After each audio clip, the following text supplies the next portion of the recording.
мен мастерге қалай жеттім. Осы видеода барын айтамын. Сіздермен бірге бұл Кеджи, ал біз бастаймыз. Кеттік.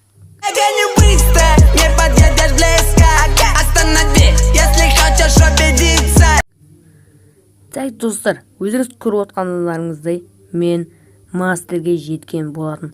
Және достар, мастерге жету өте оңай болған жоқ. Әрине, ода скиллді және де басқа да нәрселер керек. Бірақ та достар, сіздер барлықтарыңыз осы тактикамен смело мастерге бара аласыздар. Бірақ достар, сіздерге бірдеңе айтайын. Бұл тактика тек солода жүреді.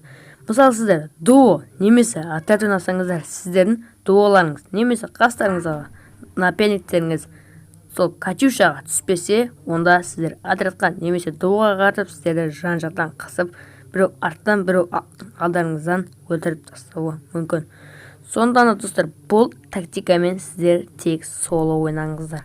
Тек соло достар. Және де егер Катюшаға небәрі бір адам түссе, онда достар, сіздер еш қорықпай сол жақта жүре беріңіздер. Ал егер 2-3 адам түссе, онда кете берсеңіздер болады. Себебі олар жан-жақтан атып тастауы әбден мүмкін.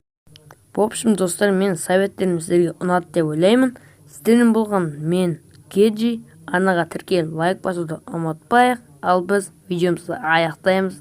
Давайте, достар, осы тактикамен мастерге жетуге тілектеспін.